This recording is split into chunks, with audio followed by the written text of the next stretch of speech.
오늘 로마서 10장 14절로 21절까지입니다. 같이 읽습니다. 시작.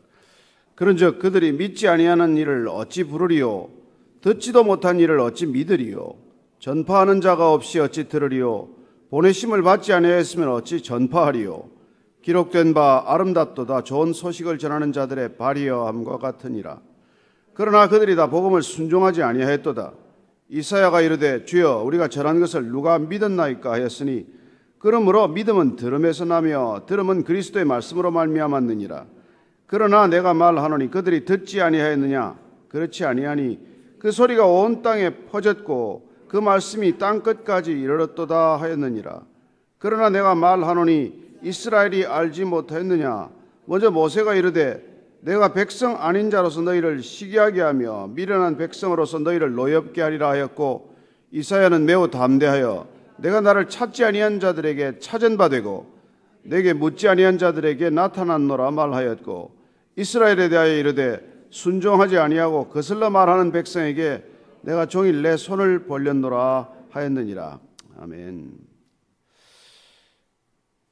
사람이 마음으로 믿어서 의에 이르고 입으로 시인해서 누구든지 구원에 이른다고 하는 이 선언이야말로 참으로 충격적인 선언이었습니다.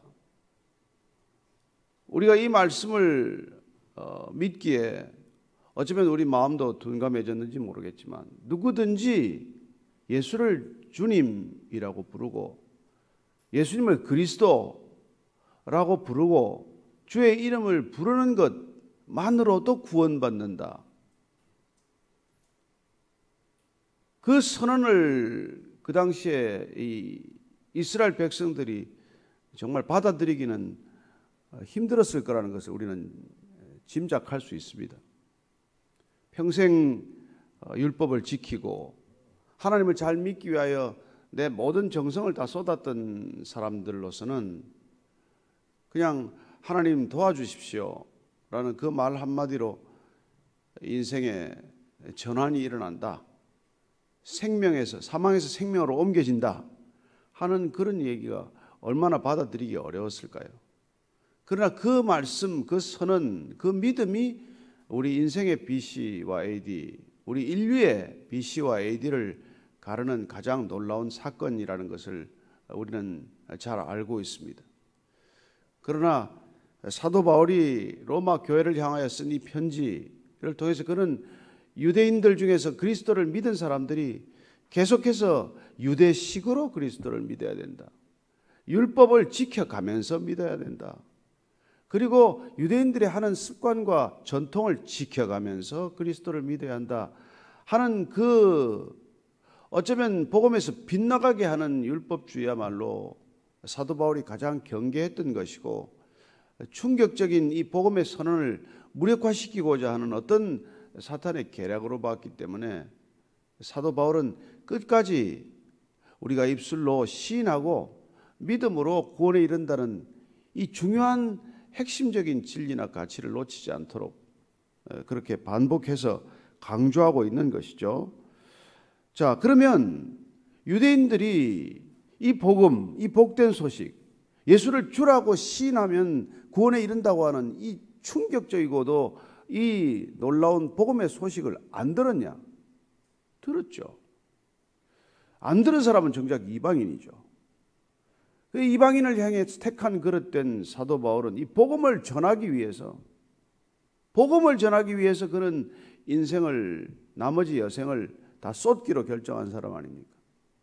복음을 전하는 것, 전하는 발이 있어야 듣는 자가 있는 것이고 들어야 또한 믿음을 갖게 된다는 이 지극히 당연하고도 중요한 원칙, 원리 앞에서 그는 오늘 우리를 다시 한번 흔들어 깨우는 것이죠.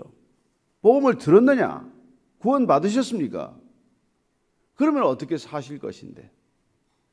죽다가 살아났습니까? 그러면 살아난 얘기를 안 하시겠습니까? 어떻게 영원히 죽어야 할 사람이 영원히 살게 되었는데 입을 닫고 가만히 있을 수 있으며 그냥 내 한 몸 지키고 그 자리에 가만히 머물러 있을 수 있겠습니까? 하는 그런 마음의 뜨거움이 전해지는 사도 바울의 권면이죠. 14절 15절 한번 더 읽겠습니다. 시작. 그런즉 그들이 믿지 아니하는 일을 어찌 부르리요? 듣지도 못한 일을 어찌 믿으리요? 전파하는 자가 없이 어찌 들으리요? 보내심을 받지 아니하였으면 어찌 전파하리요? 기록된 바 아름답도다 좋은 소식을 전하는 자들의 발이여 함과 같으니라. 왜 믿지 않습니까? 믿어야 우리가 예수님을 주님이라고 부를 수 있지 않습니까? 믿어야 우리가 주를 부를 수 있는데, 그러면 주를 부르고 주를 믿고 하려면 어떻게 해야 됩니까? 들어야 한다는 것이죠. 들어야 믿음이 생기고, 믿음이 있어야 주님이라고 부를 것 아니냐, 그 논리죠. 그러면 그 모든 사람들이 주라고 부르기 위해서는 전하는 사람이 있어야 되지 않겠느냐? 전하는 사람이 없다면 어찌 듣겠느냐? 지극히 당연한 수순이죠. 누군가 전해야 합니다. 들어야 합니다. 믿어야 합니다. 그리고 주라고 불러야 합니다. 그 부르는 것만으로 구원을 받습니다. 너무나도 이렇게 단순하고 이렇게 지극히, 정말 너무나도 이 단순한 진리의 말씀, 그리고 너무나도 단순한 복음을 받아들이는 방법, 그리고 그 복음을 우리가 받았을 때 일어나는 정말 비교할 수 없는 그런 충격적인 그런 결과, 이런 것들이 선순환을 이루기 위해서는 먼저 들은 자의 책임, 먼저 들은 자의 역할을 사도 바울은 강조하고 싶은 것이죠. 사도 바울이 그가 예수님을 만났고 믿었고 그리고 전하는 자가 되어서 그는 나머지 생애를 이 복음 전하는 데 다 쏟지 않습니까? 그 복음 전하는 데 쏟는 그 이 메신저의 역할, 그게 그렇게 어렵냐, 아마 그런 생각이 들었을 거예요. 아니, 들은 대로 전하면 되는데, 전도자란 내 생각을 전하는 게 아니지 않냐? 메신저란 들은 메시지를 그대로 전하는 것이지, 내가 그 메시지를 무슨 가공해서 전하겠습니까? 그 메시지에 살을 붙여 전하겠습니까? 들은 대로 전하면 되는 것 아니냐? 그 들은 대로 전하는 그게 그렇게 어렵냐? 그리고 들린 그 소리를 내가 믿는 게 그렇게 어렵냐? 정말 복음처럼 단순한 것이 어디 있고, 그 단순한 복음처럼 그러나 강력한 것이 어디 있습니까? 단순할수록 더욱 강력한 것이죠. 진리일수록 더욱 강력한 것이죠. 진리일수록 더욱 단순한 것이죠. 모든 사람들에게 적용되는 진리가 각 사람에게 달리 해석된다면 그게 어떻게 진리겠습니까? 단 하나의 진리가 모든 사람에게 전해져도 동일한 효능, 동일한 결과를 가져와야 진리이지, 받아들이는 사람마다 다른 결과를 초래한다면 그게 어떻게 진리가 될 수 있겠습니까? 예수님은 누구에게나 구원자이고 하나님은 누구에게나 심판주이듯 그 주님의 이름을 부르고 내가 주님에게 도움을 청하고 마치 살려주십시오, 도와주십시오 한마디 했더니 물에 빠진 사람 건져주고 도와주듯, 구원이란 그렇게 단순한 것이고, 구원이란 그렇게도 정말 어떻게 보면 너무나 쉬운 일인데, 그걸 그렇게 어렵게 만들어서 그렇게 많은 사람들이 실족하게 만들고, 그렇게 많은 사람들이 점점 율법 안에 묶여가도록 만든 이 거대한 종교 체제 안에서 사도 바울은 다시 한번 구원의 이 단순한 복음을 선포하기 시작하는 것이죠. 그래서 누구든지 주의 이름을 부르는 자는 구원을 받으리라. 누구든지 주의 이름을 부르면 구원받는다는 이걸 전하는 게 그렇게 힘들고 어려운 일이냐? 그걸 믿는 게 그렇게 어려운 일이냐? 이 얘기 아닙니까? 그래서 누구든지 지금 보냄을 받아야 하는 것이고, 보냄을 받아야 하는 까닭은 누군가 들어야 하는 것이고, 누군가 들어야 하는 까닭은 들어야 믿음이 생기기 때문이고, 그렇게 누군가 믿음이 생겨야 주의 이름을 부를 것 아니냐. 그래서 먼저 전하는 자의 발이 그렇게 어떻게 아름다울 수가 있겠냐. 세상에 가장 아름다운 발은 뭐라고요? 복음을 전하는 자의 발이다. 이 이사야서 말씀을 우리가 인용하고 있는 것이죠. 이사야서 한번 52장 7절 말씀 한번 같이 찾아서 읽으십시다. 이사야서 52장 7절입니다. 시작. 좋은 소식을 전하며 평화를 공포하며 복된 좋은 소식을 가져오며 구원을 공포하며 시온을 향하여 이르기를 내 하나님이 통치하신다 하는 자의 산을 넘는 발이 어찌 그리 아름다운가. 그렇습니다. 이 좋은 소식을 가지고 찾아가는 발걸음, 이 발걸음이야말로 이 세상의 어떤 발걸음보다도 아름다운 발걸음이라고 하는 것이죠. 아름다운 발을 여러분들이 어떻게 보셨는지 모르겠습니다. LA 어디 가면, 유명한 거리에 가면 그냥 발바닥을 찍어 놓지 않습니까?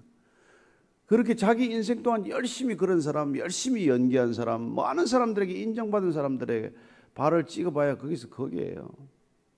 그러나 복음을 전하는 자의 발걸음은 가장 아름다울 뿐만 아니라 그 발걸음은 영혼을 향한 발걸음, 영원히 기억되는 발걸음, 영원히 누군가에게 영향을 끼치는 발걸음이 된다는 것이죠.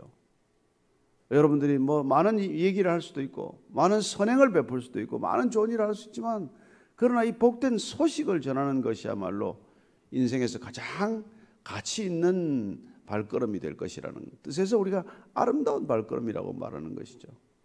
저와 여러분들이 정말 항상 이 복음을 전하겠다는 열정에 사로잡히면 그 발걸음이 아름다워질 줄로 믿습니다. 우리가 어디를 가든 이 휴가철이고 또 오늘 집회도 많고 여러 가지 발걸음이 있겠습니다만은, 그러나 우리가 오늘 이 말씀에 근거하면 우리가 복된 소식을 전하는 발걸음이야말로 이 땅에서 가장 힘 있는 발걸음이 될 것이고 가장 아름다운 발걸음이 될 것이고 가장 주님이 기뻐하시는 발걸음이 될 것이라고 믿습니다. 늘 아침에 일어나서 그런 기도를 드리시지 않습니까? 오늘도 주의 뜻대로 살게 해주십시오. 오늘도 주께서 내 입에 넣어주시는 말씀, 그 말씀을 오늘 누군가에게 전하는 하루가 되게 해주십시오. 그리고 주님께서 우리에게 보여주신 사랑을 전하는 손과 발이 되게 해주십시오. 그리고 우리의 발걸음은 주님의 복음을 전하는 발걸음, 주님의 복된 소식을 전하는 발걸음 되게 해주십시오. 그게 우리가 아침에 눈 뜨면 하는 기도요, 수시로 드리는 기도의 내용 아니겠습니까? 그때 하나님께서는 정말 만나야 할 사람을 만나게 하시고 또 꼭 필요한 사람을 우리에게 붙이시고, 그리고 그 사람을 통해서 정말 복음이 전해질 때 우리 인생의 가장 기쁜 일이 시작이 되는 것이죠. 여러분, 예수 믿는다는 것은 기쁨의 격이 달라지는 일이요, 기쁨의 차원이 달라지는 일 아닙니까? 세상 사람들이 기뻐하는 일도 물론 기쁜 일이지만, 그러나 그것보다도 비교할 수 없는 기쁨을 맛보았기 때문에 우리는 이 기쁨을 놓치지 않기 위해서 정말 애쓰고 수고하는 것을 아끼지 않는 것이죠. 어제 어떤 젊은이가 그 어린 둘째 아이를 잃고 이렇게 강연하는 얘기를 잠깐 들었어요. 누가 보내줘서 그걸 들었는데, 정말 어머니도 힘들게 일을 하셨고 아버지도 공장에서 일을 하시면서 작은 지역 교회를 섬겼는데, 그 어머니가 예배 전까지 꼭 어디 가서 나타났다가 땀을 뻘뻘 흘리고 나타난다는 거예요. 예배 직전에 머리는 막 부스스 해가지고 그냥. 그래서 그 어린 마음에 저 어머니가, 우리 어머니는 도대체 어딜 갔다가 예배 때 와서 좀 차분하게 앉아서 기도나 하고 앉아 계시지 저렇게 부산을 들고 다니다가 오냐. 그래서 이 아들이 계속 지켜봤더니 결국은 어머니가 그 화장실 청소를 열심히 땀을 뻘뻘 흘리면서 하고는 정신없이 예배당에 들어오는 걸 보고 자란 거예요. 그러다가 본인도 어느 날 어머니를 알게 되고, 그 어머니는 교회를 다녀도 다른 사람들한테 무슨 존경받는 어머니도 아니고 무슨 헌금을 많이 해서 권사가 되는 것도 아니고, 그렇지만 소리 소문 없이 그렇게 섬기는 어머니를 보고 자란 이 아들의 인생이 누군가 소리 없이 누군가의 이렇게 어려움을 이렇게 들어주고, 그리고 소리 없이 섬기는 것을 보고 배운 거죠. 그래서 본인이 그렇게 배워서 그 아이를 잃고 나서 큰 아이는 있지만은 둘째 아이를 잃고 나서 본인이 그렇게 결심한 걸 이제 얘기한 거예요. 나도 섬기는 삶을 살겠다. 나도 누군가 알아주지 않아도 섬기는 걸 살겠다. 누군가를 편안하게, 누군가를 좀 더 이렇게 안락하게, 누군가를 잘 되게 하는 삶을 살겠다. 그것보다도 더 잘된 삶이 없다는 것을 그 세상에서는 아무도 알아주지 않는 부모지만은 부모의 신앙을 보고 그렇게 살게 되었다. 뭐 그런 얘기예요. 젊은이가 나이 뭐 제가 보니까 30대 초반이나 됐나 하는 그런 젊은이가 그런 얘기를 하는 걸 들으면서 참 신앙이란 뭔가, 복된 소식이 뭔가.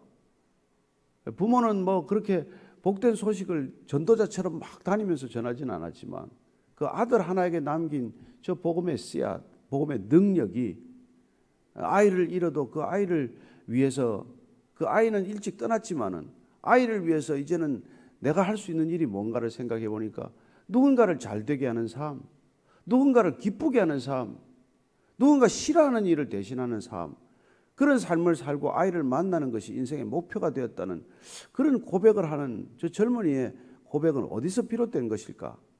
이런 생각을 해보게 되었어요.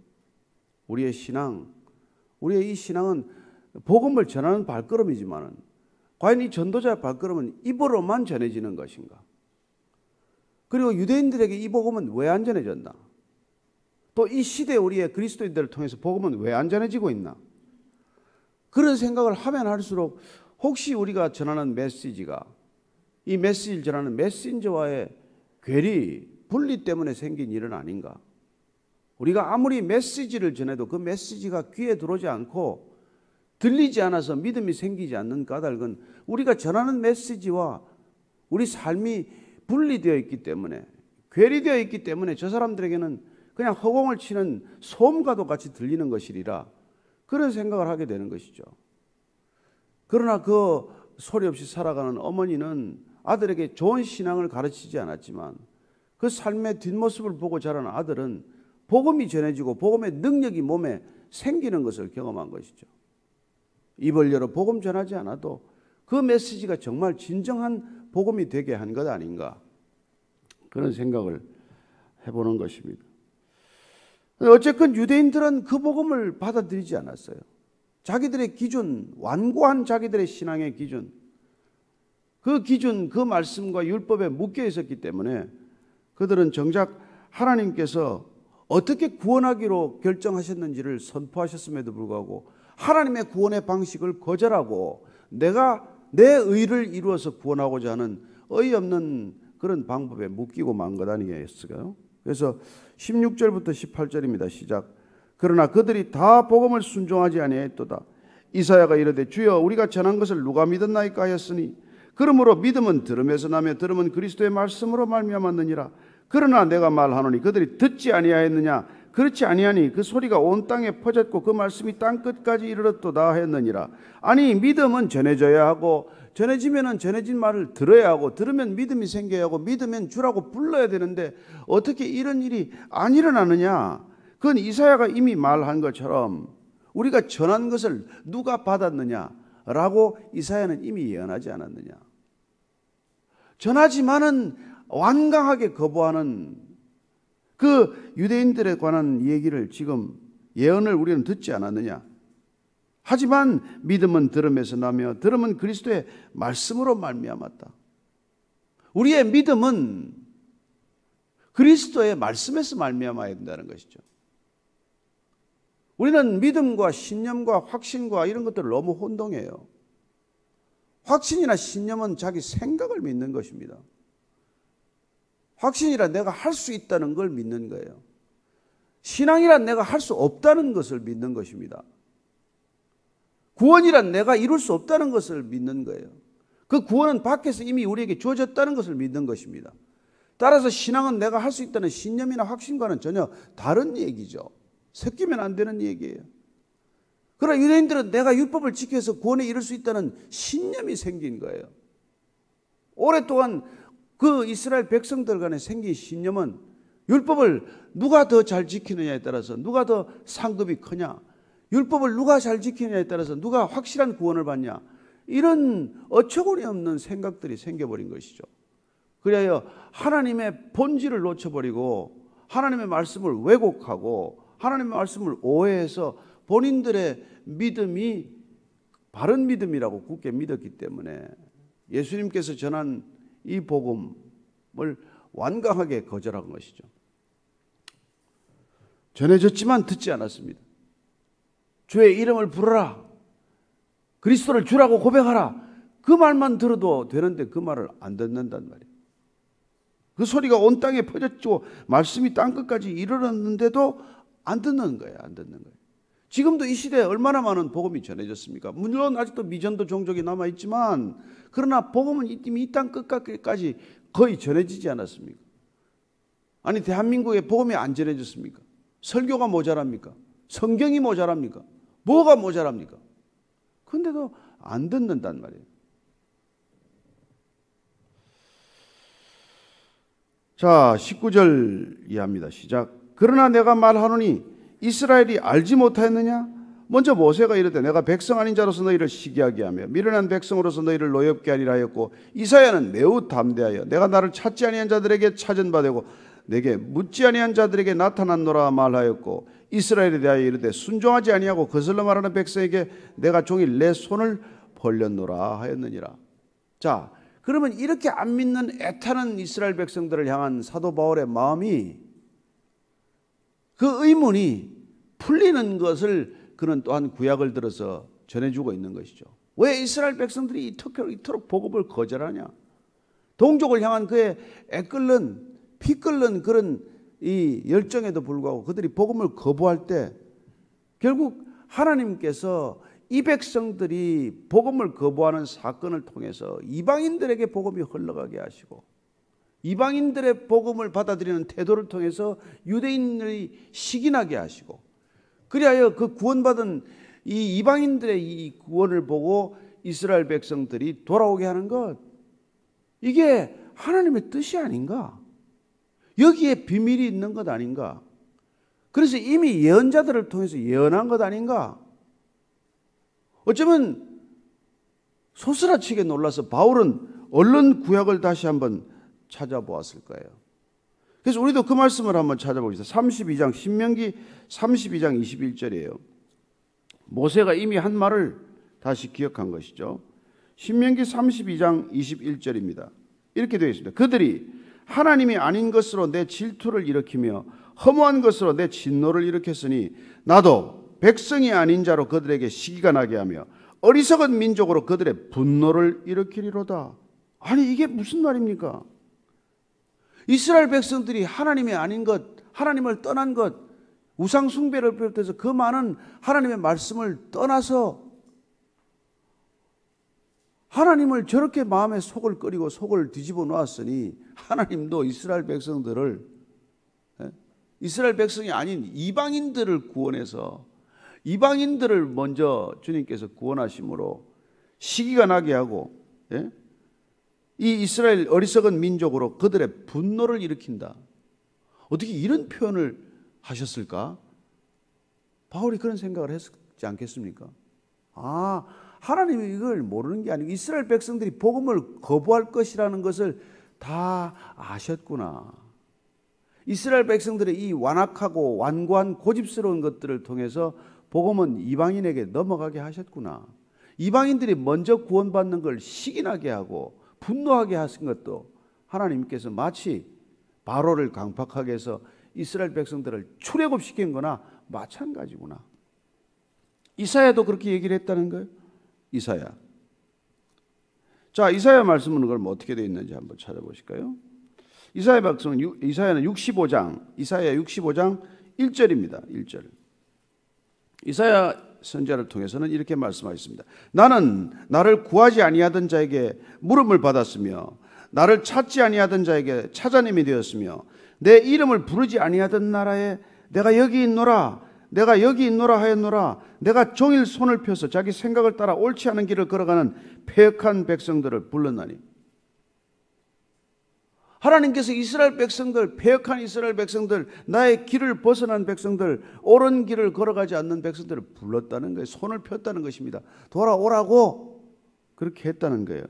그런데 또한 나를 구하지 않는 이방인들, 나를 찾지 않는 다른 민족들에게 말이죠, 찾아냄이 되었고 내 이름을 부르지 아니하던 나라에도 내가 여기 있노라, 여기 있노라 하였다.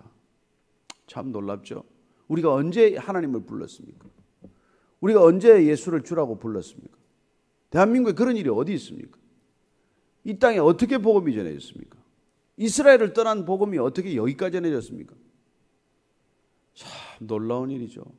박춘권 그 사람 대동강에 갔다가 말이죠. 토마스 선교사는 칼에 맞아 죽고 던져버린 성경 한 권 받아가지고 성경을 누가 가르치기를 했습니까? 뭘 했습니까?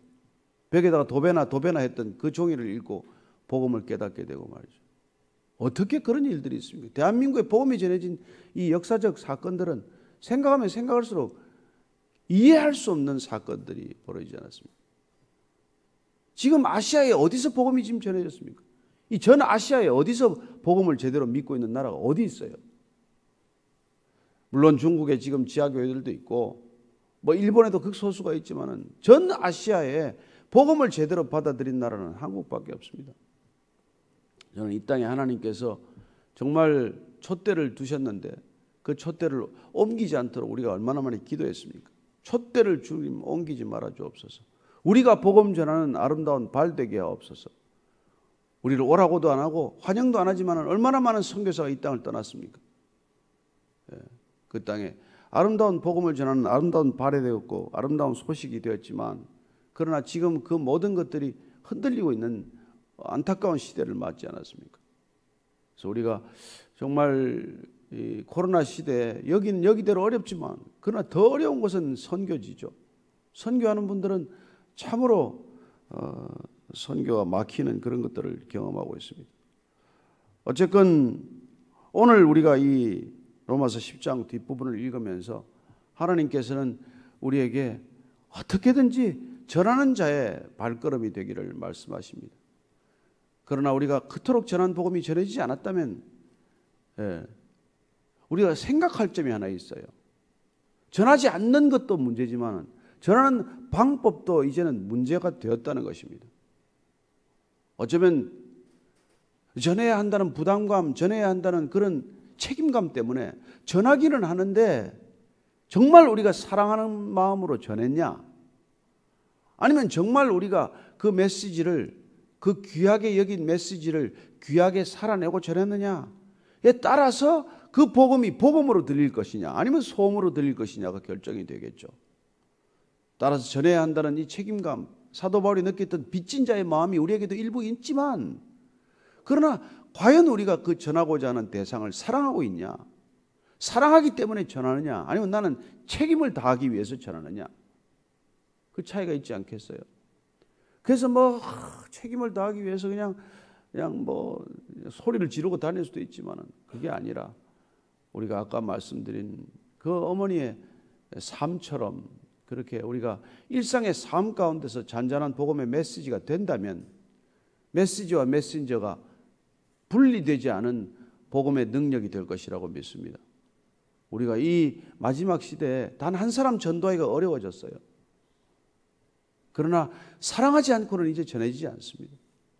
사랑해도 전하기 어려운데 사랑하는 마음 없이 전한 복음이 되겠습니까?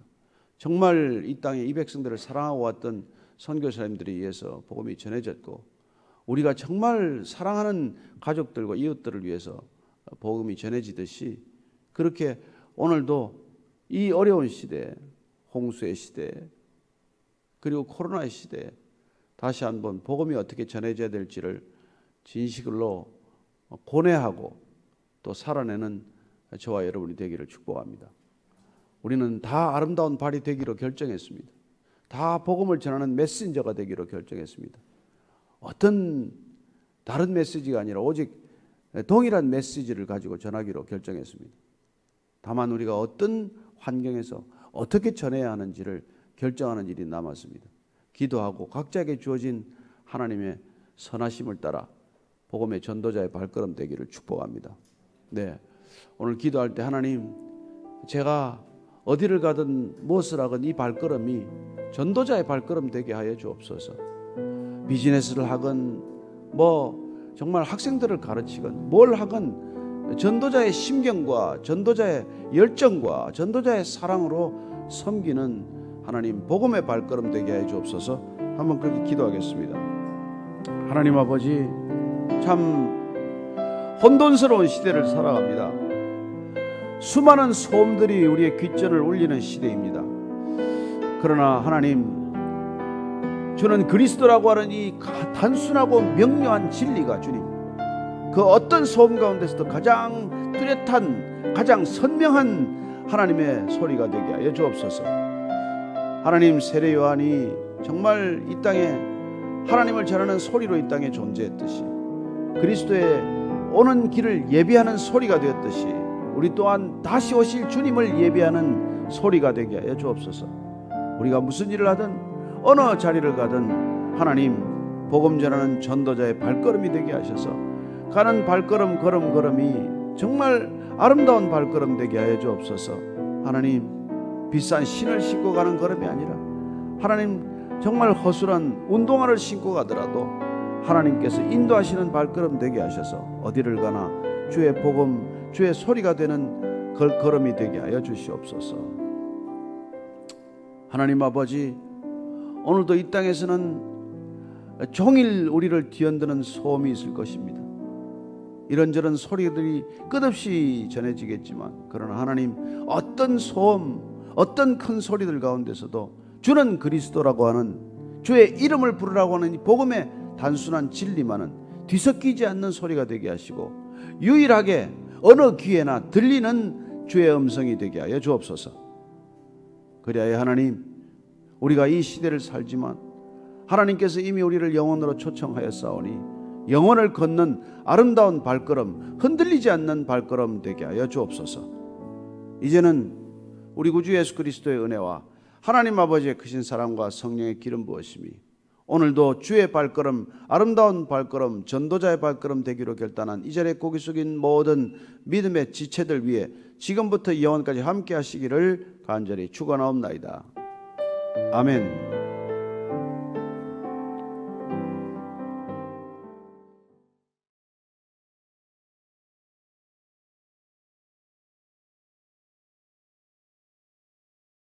로마서 10장 14절로 21절까지 말씀 같이 읽겠습니다.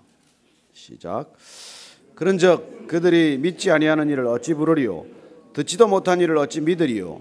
전파하는 자가 없이 어찌 들으리요? 보내심을 받지 아니하였으면 어찌 전파하리요?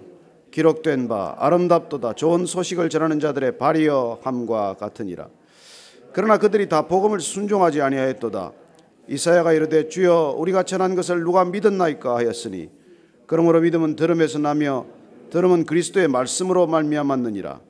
그러나 내가 말하노니 그들이 듣지 아니하였느냐? 그렇지 아니하니 그 소리가 온 땅에 퍼졌고 그 말씀이 땅 끝까지 이르렀도다 했느니라. 그러나 내가 말하노니 이스라엘이 알지 못하였느냐? 먼저 모세가 이르되 내가 백성 아닌 자로서 너희를 시기하게 하여 미련한 백성으로서 너희를 노엽게 하리라 하였고, 이사야는 매우 담대하여 내가 나를 찾지 아니한 자들에게 찾은 바 되고 내게 묻지 아니한 자들에게 나타났노라 말하였고, 이스라엘에 대하여 이르되 순종하지 아니하고 거슬러 말하는 백성에게 내가 종일 내 손을 벌렸노라 하였느니라. 아멘.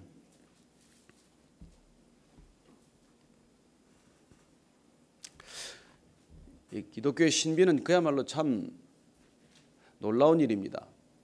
누구든지 주의 이름을 부르면 구원받는다.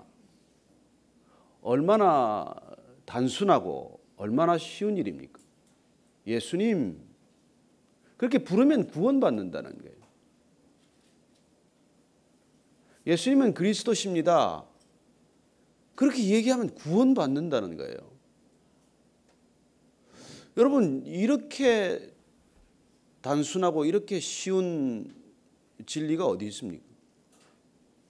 어린아이들이 예수님 불러도 구원받는 것이고, 병상에서 마지막 임종 때 예수님을 영접하고 예수님 그렇게 불러도 구원받는다는 거예요. 이 단순한 진리, 단순한 사실을 가장 못 받아들이는 이스라엘 백성들을 향한 이 사도 바울의 애타는 심정,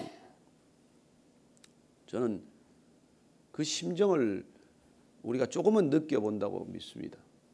복음을 전했을 때 거부하는, 그야말로 그냥 복음을 발로 걷어차버리듯이 그냥 그렇게 거부하는 사람들을 만날 때 우리의 가슴이 어떻습니까? 마치 좋은 음식을, 좋은 약을 아이가 먹어야 낫는데 그 아이를 약을 먹일 때, 뱉어낼 때 부모의 심정 아니겠습니까? 제가 약 먹는 걸 너무 싫어해가지고 어릴 때 그렇게 그 쓴 약, 가루약, 특별히 그때는 가루약이 많지 않았습니까? 가루약을 입에 털어넣으면 그걸 다 토해내고 또 약을 털어넣으면 또 토해내고, 그래가지고 얻어맞아가면서 그 약을 그렇게 먹어갔던 생각이 나요. 그 심정 아니겠습니까? 그때 아니 뭐 부모님이니까 그렇게 때려가면서라도 약을 먹이지, 누가 어느 부모가 자기 자식 아니면 그렇게 먹이겠어요. 그리고 또 몸에 좋다고 저한테는 그렇게, 그때 지금 가만히 생각하니까 무슨 이 수삼을 제 꿀에 재가지고 그걸 자꾸 먹이는데 그게 그렇게 싫은 거예요. 그 나중에 보니까 그게 제 몸에 맞지도 않고 좋지도 않아요. 몰라서 그걸 그렇게 먹였던 거지. 저는 그 어려서 그것만 먹으면 코피가 나는데 그걸 자꾸 먹이는, 열이 많은 체질인데. 근데 어쨌건 그렇게 또 잘못 알아도 열심히, 부모의 열심히 그렇게 먹이려고 하는 이유는 그렇다는 거예요. 여러분, 좋은 소식을 전하고 싶지 않습니까? 좋은 소식을. 왜 이게 복음이라는 게 그 헬라어로 유앙겔리온이 됐겠어요? 왜 좋은 소식이라고 말합니까? 이 원래 좋은 소식은 BC 490년 마라톤에 관한 소식이에요. 필리피데스라는 사람이 그 페르시아하고 전쟁에서 이겼다, 이걸 아테네까지 마라톤 평야를 달려서 와서 그 소식을 전하는 거예요. 전하고 죽었습니다. 그 사람은 숨이 차서. 그러나 달려가서 내 목숨을 버리더라도 이 소식은 전해야 한다. 나라의 명운이 걸리고 민족의 존망이 걸린 이 전쟁에서 이겼습니다, 이겼다, 이 한마디 전하기 위해서 그렇게 달린 거예요. 그때는 42km 달리지 않았습니다. 38km 정도 되나요? 그래서 1회 아테네 올림픽 때는 39점 몇 킬로 달렸어요. 그게 이제 그 런던을 거쳐서 아마 1924년 때 비로소 그게 정해졌지. 어쨌건 여러분, 그 소식을 하나 전해야 되겠다. 이게 뭐 애타는 마음으로 달려가지 않겠습니까? 그래서 저는 여러분들이 정말 이 복음이라는 게 여러분들 가슴 속에서 불을 지핀 것이라면 그게 안전하면 이상한 거 아니겠어요? 전해야 당연한 거 아니겠습니까? 이 사람이 어떻게 죽어간다는 걸 모르기 때문에, 우리 받은 구원의 가치를 모르기 때문에 우리가 그냥 뭐 이렇게 밋밋하게 살고 뭐 구원 받았는지 안 받았는지도 뭐 흐릿하게 살지, 그렇지 않습니다. 이게 정말 여러분이 가슴 속에 불이 붙으면 이거 여러분 목숨 걸고 뛰어가서 이 소식 전하게 돼 있어요. 마라톤 평야가 아무리 그렇게 멀게 느껴져도 그걸 그냥 가는 거예요. 그렇게 선교사들이 이 땅에 건너오지 않았습니까? 태평양 배 타고 오는 게 쉬웠겠습니까? 오다가 병 걸리고 오자마자 얼마 있지도 못하고 죽은 사람들이 있지 않습니까? 그런데 우리가 어디 가서 이 소식을 전한다는 게 그게 이상한 게 아니라 안전하는 게 이상한 것이죠. 안전하는 게. 그것이 단순한 것. 넌 구원받았다. 넌 예수님을 불러라. 그 이름을 부르라. 그러면 그 이름을 부르면 누구든지 구원을 받는다. 우리가 사실 이런 소식만 전해야 되는데 이게 막 설교는 점점 꼬이고 더 복잡해지고 듣는 귀는 점점 발달해가지고 맨날 설교 분석하고 앉았고, 저 사람 설교 잘하나 못하나, 내 구미에 맞나 안 맞나. 모든 설교는 이 얘기예요. 주의 이름을 부르면 구원받습니다. 이거 안 돼. 여러분, 이거 전하는 게 어렵습니까? 이걸 지금 사도 바울이, 그래서 바울이 그렇게 말하는 거 아닙니까? 내가 이게 헬라 소피스트처럼 전하려면 내가 논리를 풀어서 전할 수 없겠느냐? 그렇지만 나는 그냥 복음만 전하겠다. 이 전쟁이 끝났다. 전쟁은 예수님의 승리로 끝났다. 너희들은 이제 해방이다. 이 소식 하나만을 전하기로 했다는 것이죠. 그리고 이 소식이 모든 믿는 자에게 구원을 주시는 하나님의 능력이다. 이 소식이 좋은 소식이. 그래서 이게 굿뉴스란 말이에요. 굿뉴스. 아무리 이렇게 얘기해도 여러분 얼굴에는 기쁨이 안 보이는 거예요. 뭐 다 아는 얘기를 왜 저러고 있나? 그러고 계신 것이죠. 근데 오늘 사도 바울이 그래요. 근데 문제는 그들이 믿지 않는 일을 어찌 부르리요? 믿지 않는 사람을 어찌 부르리요? 누구든지 주의 이름을 부르는 자는 구원을 받는다는데 안 믿으면 부르겠냐?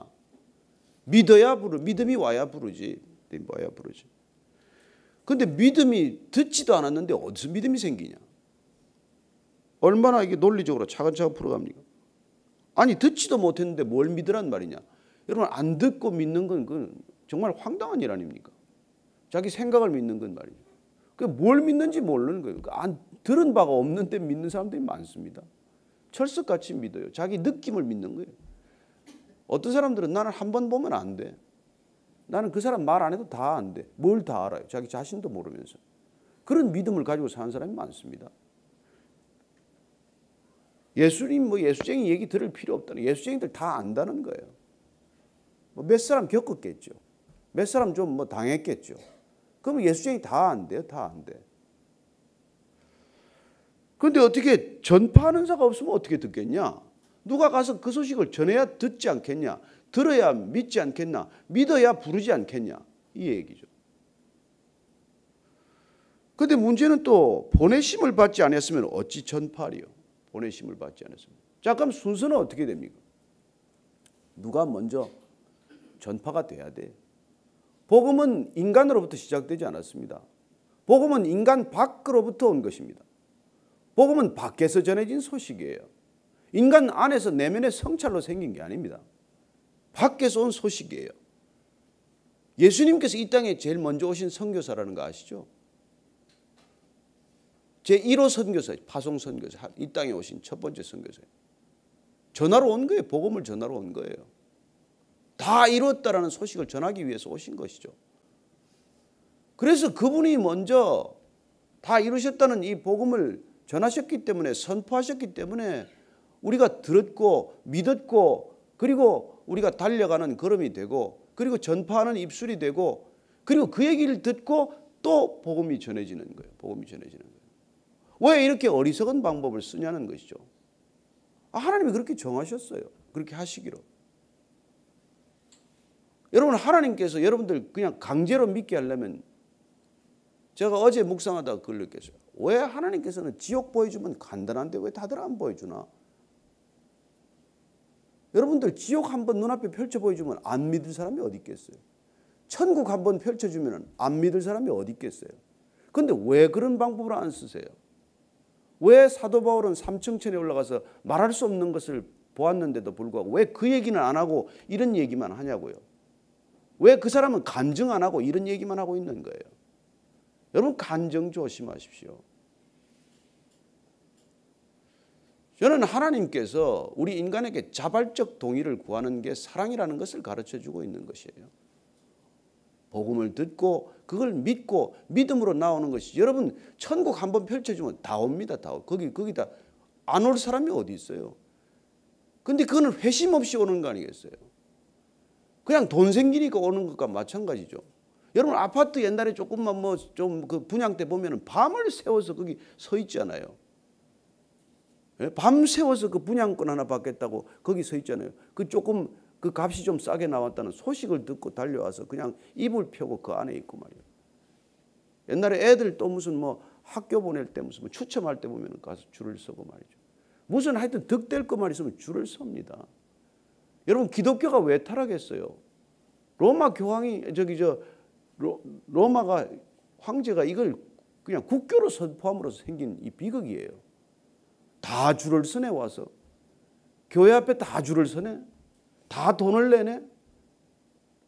다 건물을 짓네. 여러분 그건 복음들 믿고 온 게 아니란 말이에요. 이익을 따라온 무리들이지. 아니 황제가 믿는 데는데 이제 안 믿을 사람이 어디 있어요? 지옥 한번 보여주면 여러분 정말 끔찍해서 다 올 거 아니에요. 한번 보면. 그러나 그 두려워서 오는 거 아니에요. 회개도 안 하고 올 거 아니에요. 세례 요한이 세례를 베풀었습니다. 회개하라. 천국이 가까웠다. 그래서 막 사람들이 물밀듯이 밀려와. 근데 이 독사의 자식들아 왜 오냐? 너희들 왜 여기 오냐? 회개는 없는데 세례만 받는다는 것이죠. 이 시대도 동일합니다. 여러분 교회 좀 능력이 나타나 보십시오. 난리 아닙니까? 참 우리 주님께서 참 저희들한테 딱 한번 저기 이렇게 휠체어 타시던 분이 딱 한 번 일어나시더니 그 다음 일어나는 분이 없더라고요. 계속 일어났으면 큰일 났을 텐데. 저는 여러분들이 주님께서 왜 말씀을 통해서 저같이 아무짝에 쓸모없는 사람의 입술을 통해서 그걸 전하게 하십니까? 그야말로 천한 자를 들어서 부끄럽게 만드는 것이라고 저는 믿습니다. 저 같은 사람을 왜 쓰시겠어요? 아무 자격이 없기 때문에 쓰는 거예요. 하나님께서 하셨다는 것을 드러내기 위해 쓰시는 거라고 저는 믿습니다. 제가 어디 찬송가를 하나 제대로 불러봤겠어요. 맨날 가라오케나 하고 말이죠. 밤마다 술이나 먹던 입술이고 난 맨날 욕이나 하던 이 입술로 어떻게 복음을 전합니까? 그런데도 신기하게 입을 오른쪽으로 한번 돌리고 왼쪽으로 한번 돌려서 깨끗게 하시고 말이죠. 그리고 죽을 고비 같은 걸 매고비 건더기 하시더니 그야말로 몸에 독이 그냥 빠질 대로 좀 빠지니까 그때 좀 간신히 좀 숨 쉴 때 불러가지고 이렇게 하시는 거라고 저는 믿어요. 왜냐하면 저를 보면 두 부류가 있어. 저자가 목사 되니까 아무나 목사 될 수 있겠구나. 그런 희망을 갖는 사람도 있고 정말 저자가 목사가 된 거 보니까 하나님이 살아 계신다. 그런 얘기를 제가 여러 번 들었거든요. 하나님이 계신다는 걸 드러내는 거예요. 이 제 자랑 아닙니다. 여러분 오해하지 마세요.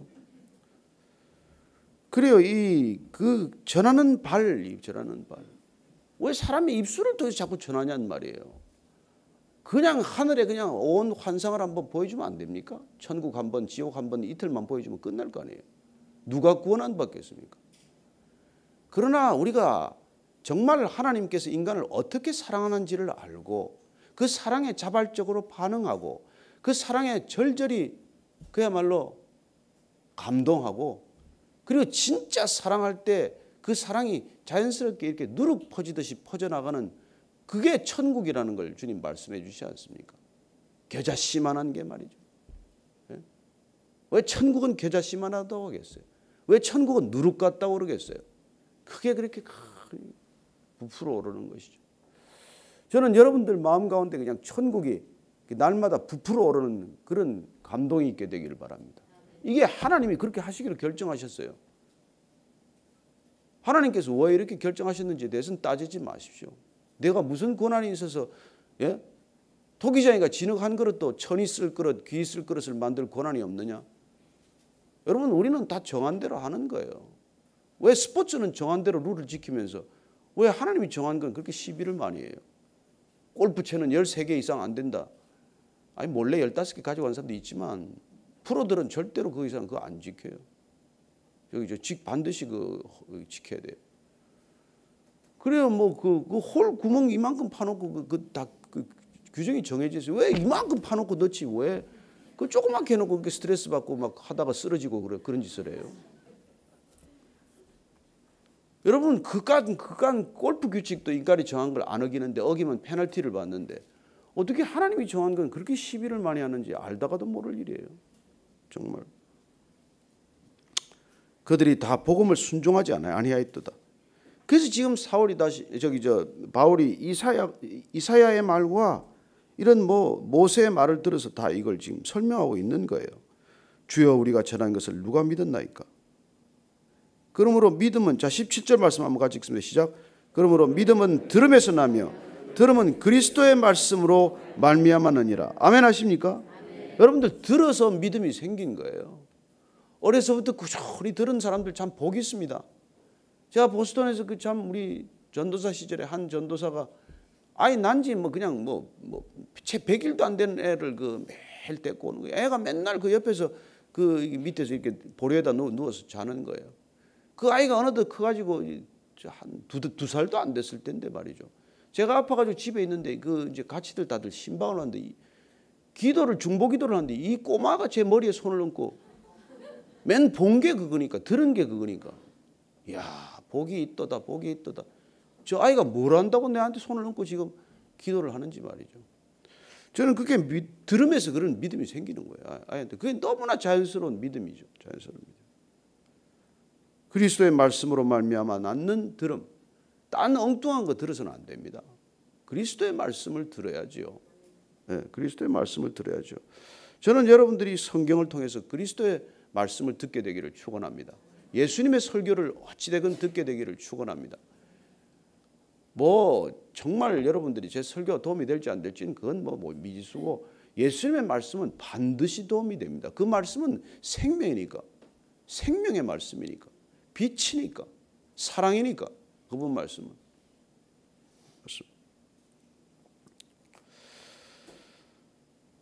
그 소리가 온 땅에 퍼졌고 그 말씀이 땅 끝까지 이르렀도다. 그러나 문제는 뭡니까? 이스라엘이 알지 못하였느냐.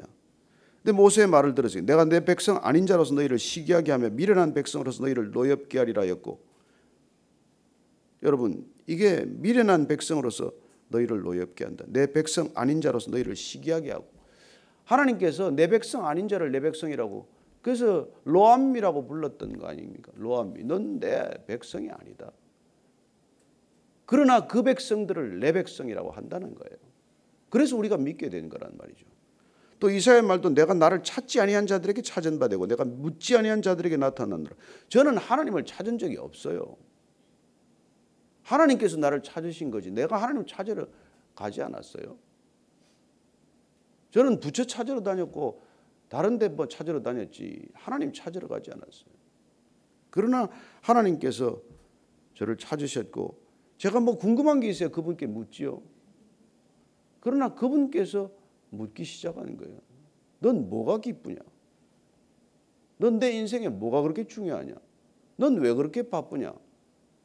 그렇게 묻기 시작하는 것을 듣게 되지 않습니까? 그래서 오늘 21절입니다. 시작. 이스라엘에 대하여 이르되 순종하지 아니하고 거슬러 말하는 백성에게 내가 종일 내 손을 벌렸노라 하였느니라. 참 이스라엘 백성들이 이런 완악한 백성들이라고 안타까워하시는, 순종하지 않고, 그들은 순종하지 않는다고 생각하지 않습니다. 그들은 누구보다도 순종한다고 믿어요. 그들은 누구보다도 열심이라고 믿습니다. 그들은 누구보다 의롭다고 믿어요. 문제는 그 지나친 열심, 그 지나친 의로움, 그 지나친 자기가 하나님과 점점 대적하는 일이라는 걸 꿈엔들 생각이나 했겠습니까? 사도 바울이니까 깨닫고 지금 이런 얘기를 하지. 그래서 사도 바울이 깨달은 건 비밀은 이거예요. 아, 이 사람들이 복음을 박차버리니까 이 복음이 이방인에게 흘러가서 이방인들이 하나님 믿는 걸 보고 놀래고 화가 나고 시기해서 이 사람들이 도로 믿게 하는 것이구나. 제가 말이죠, 참 어머니하고 관계가 한동안 좋지 않아가지고 어릴 때 이제 뭐 거짓말도 하고 뭐 자꾸 이렇게 속을 새기니까 이게 이제 뭐 늘 뭐 때려도 한두 번이지 때려도 더 빗나가니까 어떡하겠습니까? 근데 제가 어느 날 제 친구를 데리고 와서 이제 같이 지내면서 집에 우리 집에서 그냥 같이 먹다가 뭐 그냥 어머니가 아들처럼 여기게 된 거예요.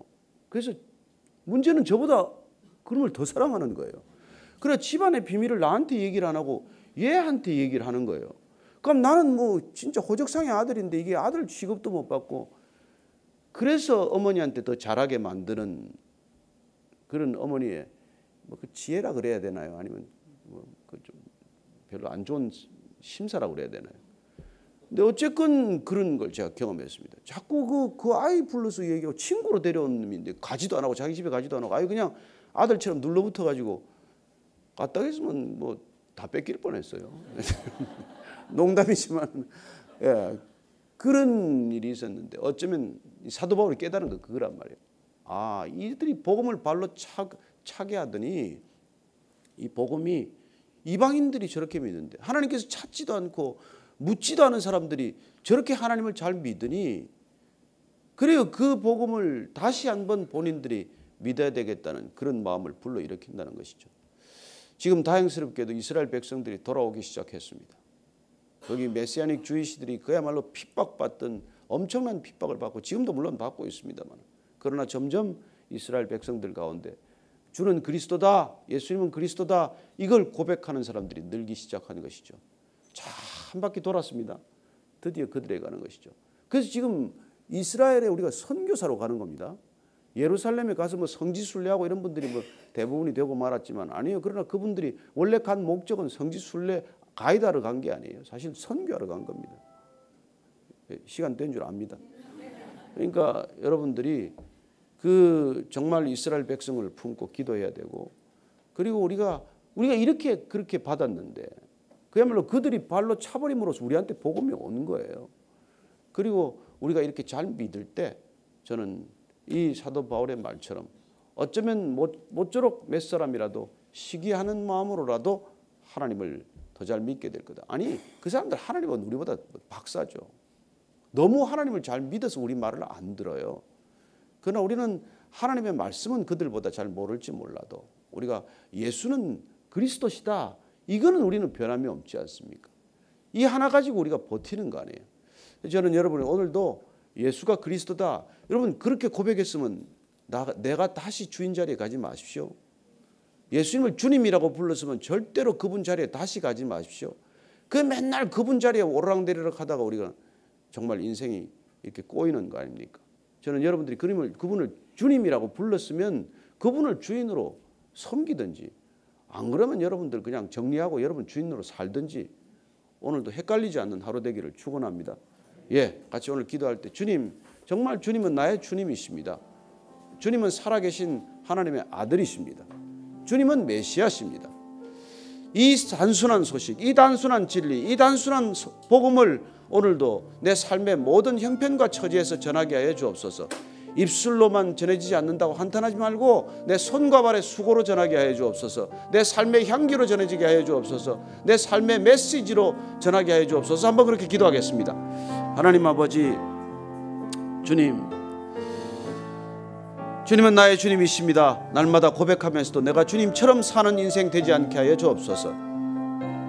주님이 주님이시라면 나는 주의 발 아래 엎드린 정말 마리아처럼 주님의 음성에 늘 귀를 기울이고 주님의 음성만으로 족하고 주님의 음성을 듣는 것만으로 가장 기뻐하는 인생이 되게 하여 주옵소서. 일 없이 주님의 음성과 멀리 떨어져 분주한 마르다처럼 살지 않게 하시고, 오늘도 주 앞에 말씀 앞에 정말 엎드려 말씀 들었사오니 이 말씀 가지고 살아가는 하루의 힘과 능력 되게 하여 주옵소서. 하나님 아버지, 감사합니다. 주는 그리스도시요 살아계신 하나님의 아들이십니다. 이제는 십자가에서 그 단순한 진리를 선포하신 우리 구주 예수 그리스도의 은혜와 아버지의 크신 사랑과 성령의 인도하심이 오늘도 말씀 따라 주님, 제가 주님의 메시지를 전하는 아름다운 발 되게 하여 주옵소서. 세상의 그 어떤 발보다도 아름다운 발, 복음 전하는 발 되게 하여 주옵소서. 이렇게 기도하고 결단한 이 자리에 고개 숙인 모든 전도자의 생애 위에, 그리고 그 사역 위에, 그 가정과 일터 위에 지금부터 영원까지 함께 하시기를 간절히 축원하옵나이다. 아멘.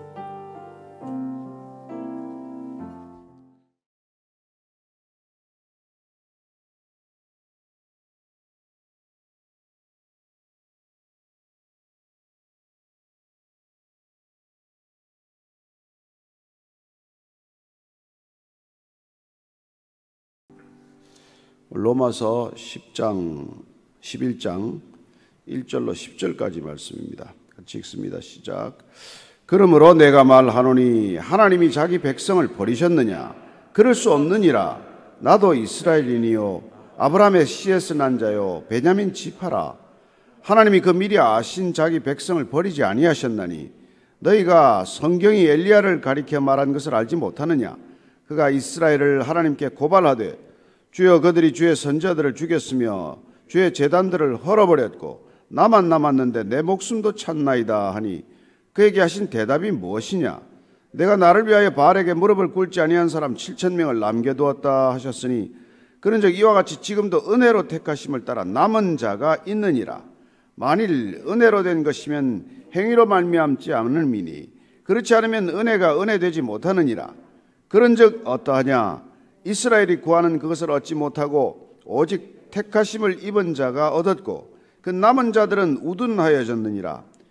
기록된 바 하나님이 오늘까지 그들에게 혼미한 심령과 보지 못할 눈과 듣지 못할 귀를 주셨다 함과 같으니라. 또 다윗이 이르되 그들의 밥상이 올무와 듣고 거치는 것과 보응이 되게 하시옵고 그들의 눈은 흐려 보지 못하고 그들의 등은 항상 굳게 하옵소서 하였느니라. 아멘. 우리가 9장부터 11장까지 계속되는 이 바울의 변증은 과연 이스라엘 백성들과 온 열방의 구원은 어떤 관계가 있냐는 것입니다. 그리고 이스라엘 백성들은 과연 하나님께서 버림을 받았느냐? 하나님께로부터 버림받은 백성인가? 왜 일찌감치 율법을 주고 그렇게 일찍 그렇게 선지자들을 보내주고 하나님께서 그 백성들을 내 백성이라고 했는데 왜 정작 메시아가 오셨는데 그 메시아를 받아들이지 않냐? 왜 거절하냐? 동족을 향한 이 바울의 애끓는 심정을 우리가 조금이라도 이렇게 느껴보려면 우리가 그래도 기도해도 안 돌아오는 우리 가족, 우리 자녀, 때로는 우리 친구를 떠올려 보면 아는 것이죠. 5만 번의 기도 응답을 받은 존 머레이조차도 평생을 기도해도 돌아오지 않는 두 친구가 있었다는 것 아닙니까? 그러나 죽고 나서 그 무덤에 왔던 친구가 끝내 예수를 믿기로 하면서 모든 기도가 응답되었다. 그런 얘기를 전해 듣는데 어쨌든 평생을 기도해도 안 돌아오는 사람이 있단 말이에요. 왜 안 돌아올까? 아니 이스라엘 백성들은 다른 이방 민족들이 갖지 못했던 그런 말씀도 받았고 증거도 있고 그 무수한 하나님의 역사와 기적들을 보고도 왜 이 백성들은 정작 그 기적의 주인공이 되시는 예수님이 예수 그리스도로 오셨는데도 왜 이분을 못 믿을까? 왜 안 믿을까? 그러면 그렇게 안 믿으면 하나님께서 이게 버린 증거가 아닌가? 또 그런 질문과 그런 답변을 자문자답하는 바울의 음성을 듣습니다. 오늘 1절 다시 읽습니다. 시작. 그러므로 내가 말하노니 하나님이 자기 백성을 버리셨느냐? 그럴 수 없느니라. 나도 이스라엘이요 아브라함의 씨에서 난 자요 베냐민 지파라. 이 바울이 로마서를 통해서 또 줄곧 서신서를 통해서 발견하는 건 그 당시에 이 그리스인들의 헬라 수사학적인 표현으로 이 디아트리베라고 하는 것, 내가 묻고 내가 답하는 것이죠. 어떤 가상의 인물을 상정하고 계속해서 질문하게 하는 것입니다. 답답한 질문을 하고 대답하는 것. 소크라테스에서부터 비롯된 이런 대화법을 통해서 끊임없이 어떤 질문에 대한 답을 추구해 가는 것. 이런 것들이 우리에게는 어떻게 보면 참 막힌 담을 허물듯 우리 안에 있는 의문들을 풀어나가는 방법이죠. 어쨌든 이 믿지 않는 이스라엘 백성들을 보면서 그럼 이 백성들 버림받은 것 아니냐 도대체. 그럴 만도 하지요. 우리는 그 이후에 이스라엘의 역사를 보면은 디아스포라가 되어서 끊임없이 방황하는 그렇게 떠돌아다니는 이스라엘 백성들을 보게 되고 이 로마의 디도 장군 침략 이후에 AD 70년 이후에 이스라엘이 없어져 버리지 않았습니까? 2000년간 그냥 떠돌아다니는 백성들이 되었다면 그들은 그냥 버림을 받은 백성이냐? 그게 바울 때부터도 꾸준히 계속되는 질문이에요. 오늘날까지 이어지는 질문입니다. 과연 저 백성들은 버림받았는가? 과연 저런 백성들은 끝까지 하나님을 거부하고 있을 것인가? 이런 질문을 오늘날도 우리는 하고 있는 것입니다.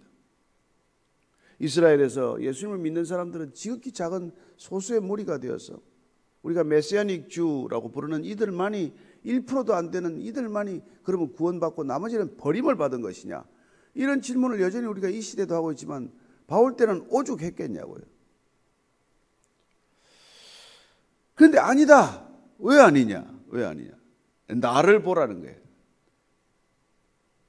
바울이. 나도 원래 유대인이었다. 나도 아브라함의 후손이고 나도 이스라엘 사람이고 나도 베냐민 지파다. 그런데 나 같은 예수를 그리스도라고 하는 무리들을 박해하고 잡아 죽이던 나 같은 자도 구원을 받았는데 하나님이 어떻게 버리셨겠냐? 미리 정하신 백성, 그 백성들을 어떻게 버릴 수 있겠냐는 거예요. 나를 보라. 하나님은 이스라엘 백성들을 결코 버리지 않았다. 저도 그런 얘기하거든요. 나 같은 사람도 구원받았는데 평생 33년 술독에 빠져있던 나도 건집을 받았는데 뭐 당신 이 땅에 구원 못 받은 사람이 어디 있습니까? 나 같은 사람도 그리스도인이 되었는데 누가 그리스도인이 될 수 없겠냐? 그런 얘기 저도 하지만 바울도 그런 얘기를 이스라엘 백성들에게 하는 것이죠. 2절입니다. 시작. 하나님이 그 미리 아신 자기 백성을 버리지 아니하셨나니 너희가 성경이 엘리야를 가리켜 말한 것을 알지 못하느냐? 그가 이스라엘을 하나님께 고발하되, 여기 보니까 미리 아신 자기 백성을 버리지 않는다. 앞에 우리가 로마서 9장 8장을 보면은 8장 우리가 잘 아는 대로 29절 30절 한번 더 읽어드릴게요. 하나님이 미리 아신 자들을 또한 그 아들의 형상을 본받게 하기 위하여 미리 정하셨으니 이는 그로 많은 형제 중에서 맏아들이 되게 하려 하심이니라. 또 미리 정하신 그들을 또한 부르시고 부르신 그들을 또한 의롭다 하시고 의롭다 하신 그들을 또한 영화롭게 하셨느니라. 그래서 미리 정하신 그들을 의롭다 하시고 영화롭게 하실 하나님의 놀라운 구원사의 계획에 포함되어 있는 이 백성들을 결코 버리실 리가 없다는 거예요. 그래서 첫 번째는 바울 자신을 보라. 어떻게 하나님께서 버리시겠냐. 두 번째 우리가 엘리야 얘기를 한번 보자. 엘리야 얘기. 열왕기 상 19장에 나오는 엘리야와 그 이 바알 선자들의 갈멜산 대첩을 보라. 하나님께서 엘리야에게 뭐라고 그랬냐? 주여, 그들이 주의 선지자들을 죽였으며 주의 제단들을 헐어버렸고 나만 남았는데 내 목숨도 찾나이다. 이렇게 할 때 뭐라고 대답하셨냐? 내가 나를 위하여 바알에게 무릎을 꿇지 아니한 사람 7,000명을 남겨두었다 하셨으니 이와 같이 지금도 은혜로 택하심을 따라 남은 자가 있느니라. 남은 자가 있다는 거예요. 남은 자가 있다. 이걸 우리는 남은 자 사상이라고 하는, 하나님께서 구원의 물줄기를 끊이지 않고 이어가는 방법이 남은 자들을 통해서 반드시 구원의 물줄기가 끊이지 않고 구원의 역사가 흘러가게 하신다는 거예요. 남은 자, 그루터기. 나무가 잘려버렸지만은 밑에 그루터기, 밑동이 남아있으면은 죽지 않는단 말이에요. 거기서 또 새순이 돋고, 야, 우리가 그 성지순례 간 분들은 알지만은 겟세마네 동산 옆에 가면은 올리브 나무가 있는데 거의 1000년 가까운 나무들이 있는 거예요. 죽은 것 같은데 옆에 보면 또 새순이 나와가지고 올리브 나무가 살아가는 거예요. 뭐 둥지는 보면 전부 다 그냥 호행 뚫렸어요. 다 죽었는데 그 옆에 새순이 나면은 또 새 가지가 나서 거기서 또 올리브가 맺힌단 말이에요. 그래서 그 밑에 뿌리가 있으면, 남은 뿌리가 있으면 생명력을 이어가는 거예요. 남은 자가 있으면 구원의 역사는 이어져 간다는 것입니다. 근데 그때 엘리야를 왜 드냐면은 엘리야도 혼자 있는 줄 알았어요. 아유, 이스라엘 중에서 이제 남은 자가 나 혼자 뿐인가? 아니다. 너 혼자만 남은 게 아니라는 거예요. 그래서 우리가 열왕기 상 19장을 제가 한번 읽어드리면요. 19장, 엘리야가 이제 850명하고 상대한 것이죠. 바알 선자 450명, 아세라 선자 400명하고 정말 갈멜산의 대첩이 끝나고 그들을 시내가에 다 죽입니다. 그리고 나서는 이세벨이 엘리야를 죽이겠다고 하니까 어디까지 도망가요? 호렙산까지 가지 않습니까? 호렙산 굴에서 하나님을 이제 음성을 듣게 돼요. 그가 대답하여 내가 만군의 여호와 하나님 여호와께 열심히 유별하오니 이는 이스라엘 자손이 주의 언약을 버리고 주의 제단을 헐며 칼로 주의 선자들을 죽였으며오며 오직 나만 남았거늘 그들이 내 생명을 찾아 빼앗으려 하나이다. 여호와께서 이르시되 너는 나가서 여호와 앞에서 산에 서라 하시더니 여호와께서 지나가시는데 여호와 앞에 크고 강한 바람이 산을 가르고 바위를 부수니 바람 가운데 여호와께서 계시지 아니하며 바람 후에 지진이 있으나 지진 가운데도 여호와께서 계시지 아니하며 또 지진 후에 불이 있으나 불 가운데도 여호와께서 계시지 아니하더니 불 후에 세미한 소리가 있는지라. 그러고 나서 세미한 소리, 하나님의 음성을 듣고 나서 나중에 하나님께서 결론이 뭐냐면 내가 이스라엘 가운데 7,000명을 남기리니 다 바알에게 무릎을 꿇지 아니하고 다 바알에게 입맞추지 아니한 자 아니라, 하나님께서 이 세상에 아무도 믿는 자가 없구나, 나만 남았나, 다른 사람 다 버렸나, 그럴 때도 하나님께서는 내가 모르는 7,000명을 남겨두셨다는 것입니다. 아니 그 엘리야 시대도 7,000명을 남겨두셨다면 지금 이 시대도 7만 명, 70만 명, 700만 명을 남겨두지 않으셨겠냐는 것이죠. 우리는 그런 믿음을 가지고 함께 기도하는 것이죠. 이 아침에도 다 휴가철이라고 뭐 가고 뭐 오고 뭐 다 쉬고 뭐 늦잠 자고 할지 모르지만 남은 자들이 예배 장소에 나온단 말이에요. 뭐 코로나 핑계 대고 얼마나 놀기 좋습니까? 쉬기 좋습니까? 그러나 우리가 꼭 하나님께서 부르심을 받은 자, 택하심을 받은 자, 미리 정하심을 받은 자, 미리 내가 안다고 한 자들은 반드시 하나님께서 숨겨둔 것 같지만, 눈에 안 보이지만, 우리 눈에 안 띄지만 참 믿음을 지닌 사람들이 있다는 거예요. 뭐 꼭 설친다고 꼭 믿는 것도 아니고 침묵한다고 안 믿는 것도 아니에요. 우리는 이 남은 자들을 하나님께서 친히 두셨다는 것을 알게 됩니다. 그렇게 그들을 보면 이스라엘 백성들을 그 남은 자 7체를 두어서 구원을 계속하셨듯이 동일하게 바울 시대에도 이렇게 남은 자들을 통해서 구원의 역사는 이루어지고 있다는 것이죠. 6절 말씀입니다. 만일 은혜로 된 것이면 행위로 말미암지 않으니 그렇지 않으면 은혜가 은혜되지 못하느니라. 하나님께서 은혜로 끊임없이 또한 구원을 이어간다는 거예요. 은혜로 된 것이기 때문에. 따라서 아무리 행위를 가지고 구원을 얻고자 하는 사람들이 씨가 마른다고 하더라도, 그러나 하나님께서 은혜를 거두지 않기 때문에 은혜가 은혜되게 하기 위하여 남은 자들을 이어간다, 그런 얘기죠. 자, 그런 적 어떠하냐? 이스라엘이 구하는 그것을 얻지 못하고 오직 택하심을 입은 자가 얻었고 그 남은 자들은 우둔하여졌다. 여기 남은 자는 그 첫 번째 말씀한 남은 자가 아니에요. 구원을 뿌리친 자, 오직 택하심을 입은 자만 구원을 받고 그 밖의 사람들은 우둔하여진 거예요. 잠시 눈이 먼 거예요. 그들은. 그런데 이 우둔하게 된 이런 일들은 모세 때부터 계속되어 있는 일들이에요. 아무리 하나님께서 보여주고 들려줘도 그들은 보지 못하고 듣지 못하는 자들이다. 예? 그래서 신명기 말씀을 보면은 모세가 이렇게 말하고 있습니다. 그 큰 시험과 이적과 큰 기사를 내 눈으로 보았느니라. 그러나 깨닫는 마음과 보는 눈과 듣는 귀는 오늘까지 여호와께서 너에게 주지 아니하셨느니라. 그렇게 큰 기사와 이적을 보아도 하나님을 대적하는 자들이 있다는 것 아닙니까? 도대체 그들은 어떻게 된 걸까요? 깨닫는 마음을 주지 않으셨다고 말합니다. 깨닫는 마음이 없다는 거예요. 그래서 우둔해지는 거예요. 우둔해지려고 해서 우둔한 게 아니라 깨닫는 마음이 없다. 자, 8절, 9절, 10절입니다. 기록된 바 하나님이 오늘까지 그들에게 혼미한 심령과 보지 못할 눈과 듣지 못할 귀를 주셨다 함과 같으니라. 또 다윗이 이르되 그들의 밥상이 올무에 덫과 거치는 것과 봉이 되게 하시옵고 그들의 눈은 흐려 보지 못하고 그들의 등은 항상 굳게 하옵소서 하였느니라.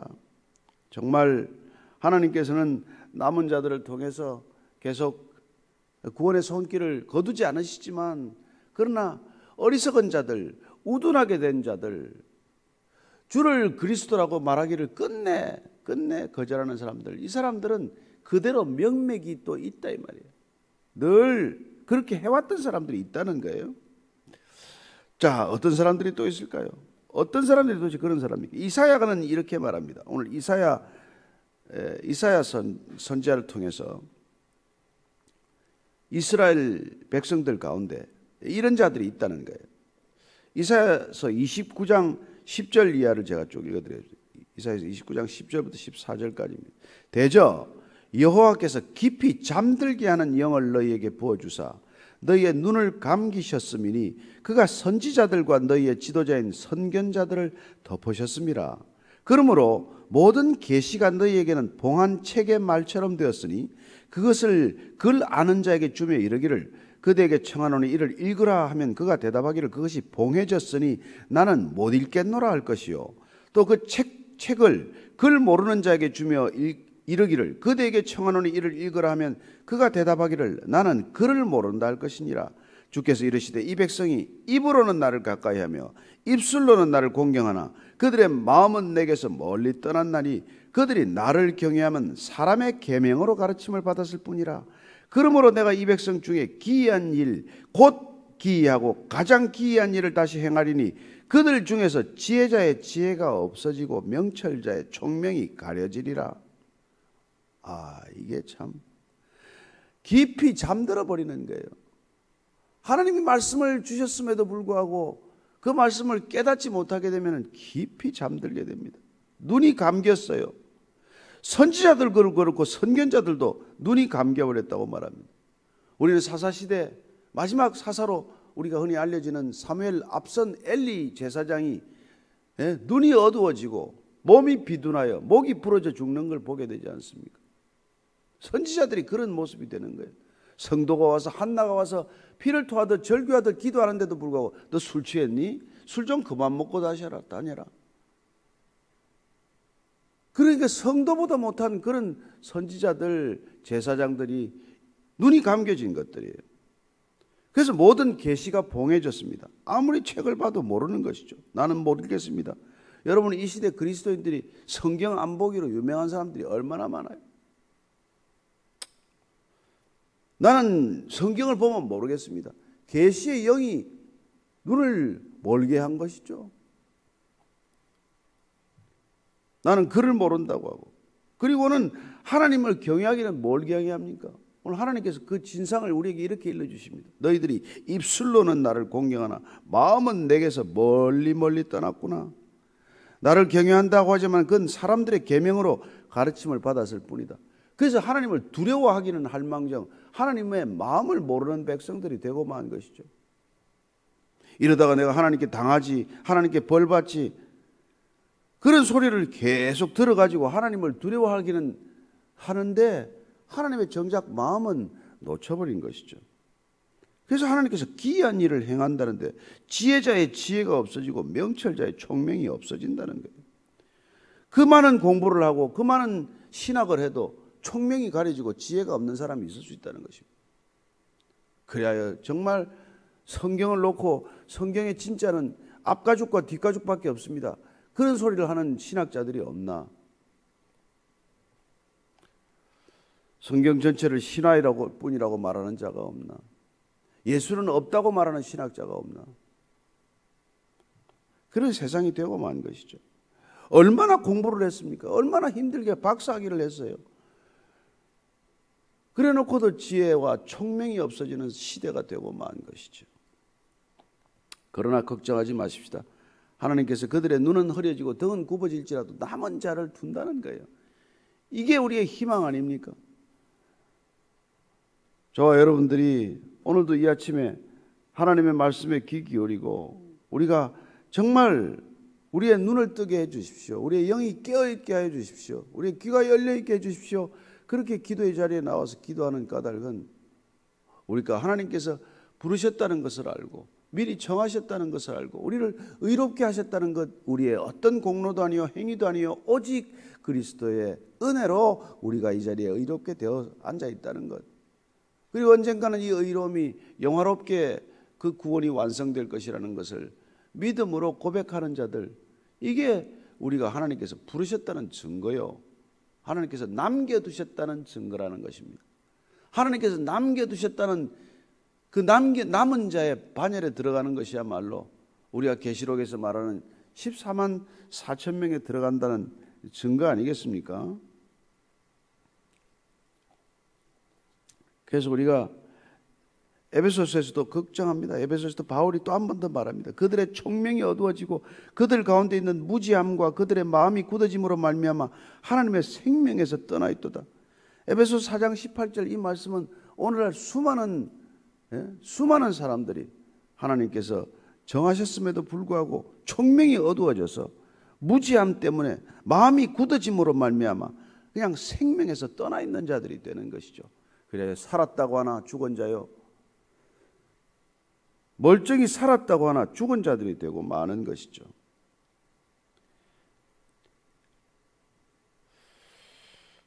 그래서 정말 우리가 사도 요한 계시록에서 이 마지막 시대에 이런 환난과 핍박이 올지라도 깨어있으라, 서머나 교회에 이런 말씀을 해주고 있는 것을 듣습니다. 요한계시록 2장 10절 11절 말씀을 읽고 마치도록 할 텐데, 너는 장차 받을 고난을 두려워하지 말라. 볼지어다 마귀가 장차 너희 가운데서 몇 사람을 오게 던져 시험을 받게 하리. 너희가 10일 동안 환난을 받으리라. 내가 죽도록 충성하라. 그리하면 내가 생명의 관을 내게 주리라. 귀 있는 자는 성령이 교회들에게 하시는 말씀을 들을지어다. 이기는 자는 둘째 사망의 해를 받지 아니하리라. 살았다고 하나 지금 죽어 있는 사람들은 첫째 사망에 들어가 있을 뿐만 아니라 둘째 사망에 들어가게 된다는 것입니다. 그러나 우리가 깨어 기도하고 남은 자로 주의 구원의 팔에 안겨 있으면, 안보하는 구원의 팔에 안겨 있으면 우리는 주님께서 우리에게 사망의 해를 받지 않게 하실 뿐만 아니라 성령이 교회들에게 하시는 말씀을 듣는 교회들이야말로 이긴 자, 남은 자, 그리고 주님께서 택하신 자, 미리 정하신 자의 놀라운 은혜를 누리는 영광스러운 존재가 될 것이라는 것입니다. 저는 이 바울의 애끓는 심령이, 이스라엘 백성들을 향한 그의 애끓는 심령이 오늘날 우리가 그리스도인들을 향한 동일한 심령이고, 그리스도를 주라고 고백하면서도 구원의 감격을 잃어버린 사람들, 구원을 누리지 못하는 사람들에게 동일한 이런 마음을 우리는 품어야 하는 것이죠. 어떻게 교회를 다니면서도 그리스도를 주라고 고백하면서도 그렇게 세상과 다를 바 없이 살아가는 사람들을 향한 애끓는 마음, 그리스도가 없다고 하는 사람들보다도 더 불쌍하게 되어버린 사람들을 향한 마음, 그 마음이 저는 사도 바울이 가졌던 마음과 흡사한 마음이라고 믿습니다. 우리가 점점 비어가는 이 교회를 보면서 코로나 때문이 아니라 어쩌면 코로나를 핑계로 우리는 어쩌면 더 비어갈지도 모를 것입니다. 이런 시대에도 불구하고 우리가 남은 자라면은, 하나님께서 택하심을 입은 자라면은, 우리가 남긴 자처럼 어떻게 살아야 한다는 것을 아는 자라면은, 우리가 바울이 가졌던 동족에 대한 애끓는 마음을 우리 또한 동시대에 살아가는 그리스도인들을 향해서도 가져야 할 마음이고, 또한 여전히 부르심을 거부하고 사망의 길을 향해 치닫는 저들을 향해서도 우리는 기도하는 기도의 자리에 머물러 있어야 하는 것이죠. 오늘 이 사도 바울이 그러나 반드시 주님께서는 이스라엘 백성들을 버리지 않고 이 남은 자들을 통해서 믿음을 이어갈 뿐만 아니라 남은 자들을 통해서 이 이스라엘 백성들을 반드시 구원에 이르게 하실 것이다, 그 믿음을 또한 그는 버리지 않았던 것이죠. 그래서 우리는 이 복음이 정말 사도 바울을 통해서 유럽으로 건너가서, 그리고 영국으로 건너가서, 미국으로 건너가서, 다시 한국으로 건너가서, 이 복음이 중국을 거쳐서 다시 중동 땅을 거쳐서 이스라엘로 돌아가게 될 것이다. 그 남은 자들에 의해서 그 복음은 반드시 또다시 이스라엘에게 전해지게 될 것이다 하는 믿음을 가지고 그 이스라엘 백성조차도 긍휼히 여기시는 하나님 아버지의 마음을 우리가 놓치지 말아야 한다는 것, 그게 오늘 사실 우리 말씀의 결론이에요. 하나님께서 결코 버리시지 않으셨다. 그러니 우리가 하나님이 버리시지 않은 자들을 우리가 경홀히 여길 까닭이 없는 것이죠. 야, 어떻게 너희들은, 이스라엘 백성들은 그런 신앙적 전승과 유전과 유산을 가지고도 예수를 거부할 수 있냐? 너희들은 버림받은 게 확실해 라고 말할 일이 아니라, 그들 또한 복음이 그들에게서 났고, 율법이 그들에게서 났고, 예배가 그들에게서 났고, 믿음이 그들에게서 났으니 그 백성 불쌍히 여겨주십시오. 주님, 우리 같은 백성도 건져주셨는데, 바울 자신이 나 같은 사람도 건져주셨는데 어떻게 내 동족을 버리시겠냐고 말했다면, 우리 또한 우리 같은 사람들도 건져주셨는데 이스라엘 백성들을 왜 버리시겠습니까? 주님, 저 백성들도 불쌍히 여겨주십시오. 그래서 사실은 성지순례가 하는 게 아니에요. 그 백성들을 향해서 우리가 기도하러 가는 것이고, 관광지로 변해버린 예수님의 그 수많은 유적들을 보면서, 구약적의 유적들을 보면서 하나님, 이 백성들 다시 돌이켜 주십시오. 텔아비브에서 그 큰 퀴어 축제나 이상한 축제들이 벌어질 때 그 백성들을 위해서도 우리가 동일하게 기도하는 까닭은, 우리가 남은 자의 반열에 든 것도 그들 때문이요, 우리가 남은 자로 살아가는 목적도 그들에게도 복음이 전해지게 하기 위한 하나님의 섭리에 근거한다는 것을 잊지 말고 그들 이스라엘 땅을 위해서도 기도하는 저와 여러분이 되기를 축복합니다. 하나님께서 우리 같은 사람도 구원해 주셨다면 먼저 택한 그들 주님 버리지 않으셨을 줄로 믿습니다. 이런 기도가 우리가 이스라엘을 위한 기도 아닙니까? 오늘 기도 제목이 많지만 저와 여러분들이 특별히 이스라엘을 품고 기도하는 그런 아침 기도 시간이 되기를 축복합니다. 같이 기도하겠습니다. 하나님 아버지, 저희들이 무엇이건대 저희들을 이 자리에 있게 하셨습니까? 하나님, 저희가 무엇이건대 저희들을 남은 자로 불러주시고 남은 자에 정말 남겨두셨습니까? 우리가 가지가 부러지고 뿌리가 뽑히고 불에 타 없어지더라도 할 말이 없는 사람들인데, 저희 같은 사람들을 남은 자로 주님께서 남겨두셨사오니 이 남은 자의 원류이신 이스라엘 백성들을 주님께서 버리지 않으셨음을 감사합니다.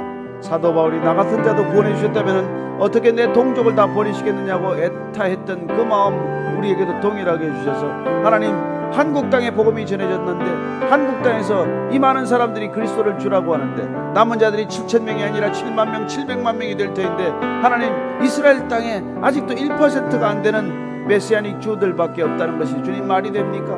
그 땅에 복음이 편만하게 증거되게 하시고 예수를 주라고 고백하는 사람들이 날마다 늘어나게 하시고 이스라엘이 돌아오는 것을 보게 하실 때 주님 이 땅 가운데 다시 오실 줄로 믿습니다. 하나님, 주님 다시 오시기 위해서도 이스라엘 백성들의 수가, 남은 자들의 수가 주님 원하시는 자까지 차오를 때까지 기다리시는 줄로 믿습니다.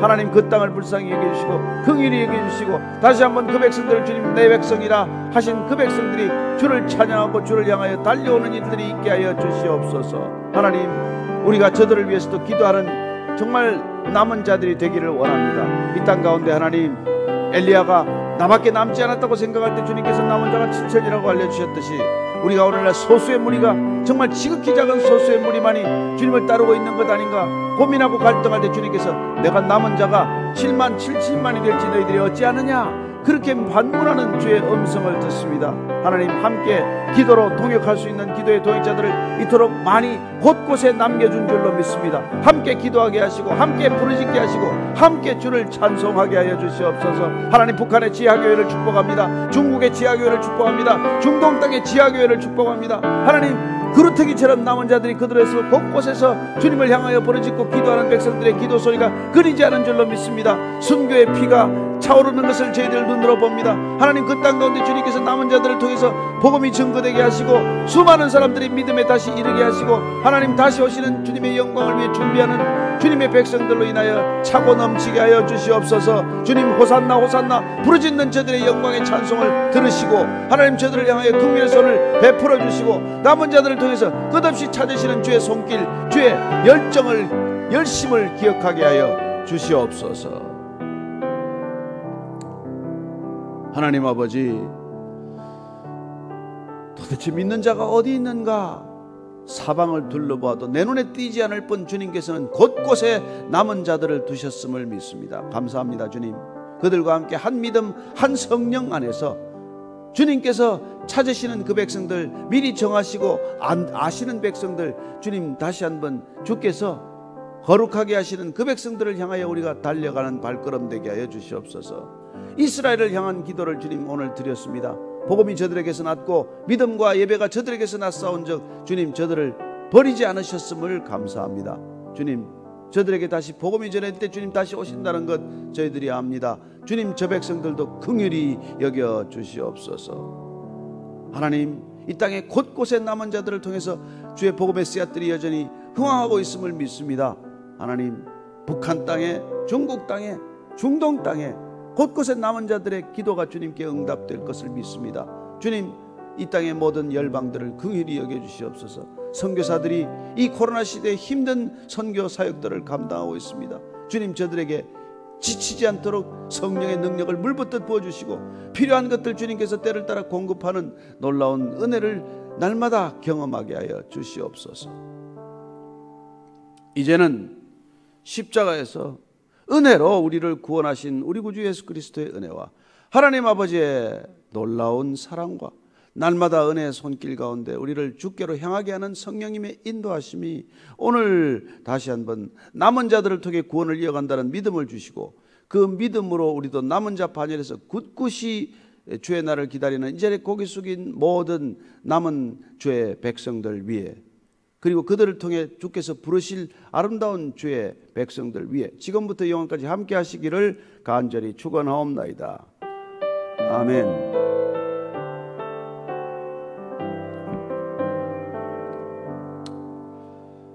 네.